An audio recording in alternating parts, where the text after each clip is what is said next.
কেন DJI Action 4 কিনেও ১৫,০০০ টাকা লসে বিক্রি করে দিলাম? হ্যাঁ, ঠিকই শুনেছেন। এত ভালো একটা অ্যাকশন ক্যামেরা কিনা সত্ত্বেও আমি বেশিদিন রাখিনি। কেন? সেটা নিয়ে আজকে আলোচনা। এতে আপনাদের সুবিধা হবে, আপনাদের জন্য কোনটা বেস্ট, আপনাদের কি আসলেও নেওয়া উচিত কিনা, কি প্রবলেম সেগুলো যাচাই-বাছাই করার জন্য। DJI Action 4 হলো অন্যতম বাজারের সেরা একটি অ্যাকশন ক্যামেরা। একে বলা হয় GoPro র সবচেয়ে বড় প্রতিদ্বন্দ্বী।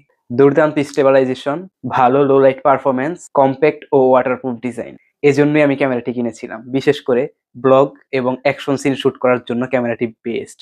GoPro র কালার কিছুটা বুস্ট করলেও DJI Action 4 এর কালার কিন্তু একদমই ন্যাচারাল, খুবই সুন্দর। কিন্তু সমস্যা হলো আমি যেভাবে শুট করি DJI Action 4 আমার জন্য পারফেক্ট না। কেন? আপনারা জানেন আমি আসলে ঘরের ভিতরে বেশি একটা শুট করি। আর ইনডোর ভিডিওতে DJI Action 4 এ কিন্তু তেমন একটা ভালো পারফরম্যান্স নাই। ভিডিও কোয়ালিটি একটা ২৫-৩০ হাজার টাকা দামের যে ফোন তার চাইতেও অনেক খারাপ আসে। লেন্সের ফব অর্থাৎ ফেড অফ ভিউ অনেক বেশি ওয়াইড, যার ফলে ঘরের ভিতর ডিস্টরশন বেশি হয়। কাস্টম সেটিংস এর অভাব, যা ইউটিউব ভিডিও এবং প্রোডাকশন মানের কন্টেন্টের জন্য খুবই দরকার। অ্যাকশন সিন এবং আউটডোর ব্লগিং এ এটি খুবই দুর্দান্ত, কিন্তু আমার ইনডোর ভিডিও প্রোডাকশনের জন্য এটি সেরা নয়। তাই বাধ্য হয়ে মাত্র কিছুদিন ইউজ হলেও ১৫,০০০ টাকা লসে বিক্রি করতে হয়েছে। তাহলে কি DJI Action 4 খারাপ ক্যামেরা? একদমই না।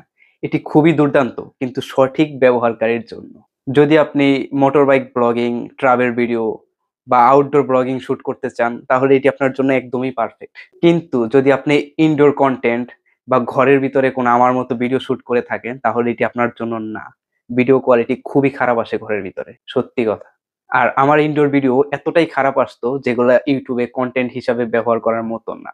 এজন্যই মূলত আমি ১৫,০০০ টাকা লস দিয়ে হইলেও বিক্রি করে দিছি। তো আপনার কি মতামত?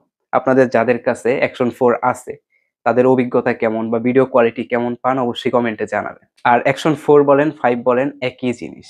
এগুলো মূলত বাহিরে ট্রাভেল ব্লগিং, মোটো ব্লগিং এইসবের জন্য। ইনডোর ভিডিওর জন্য কিন্তু এগুলা পারফেক্ট না। অনেকেই করে কি নতুন ইউটিউবিং শুরুর জন্য বা ঘরে ভিডিও করার জন্য ইনডোর ব্লগিং এর জন্য হচ্ছে Action 4, Action 5 নিতেছে। কিন্তু এটা মোটেও এই কাজের জন্য পারফেক্ট না। ধন্যবাদ ভিডিওটি দেখার জন্য। শেয়ার ও সাবস্ক্রাইব করতে ভুলবেন না। দেখা হবে নেক্সট কোনো ভিডিওতে।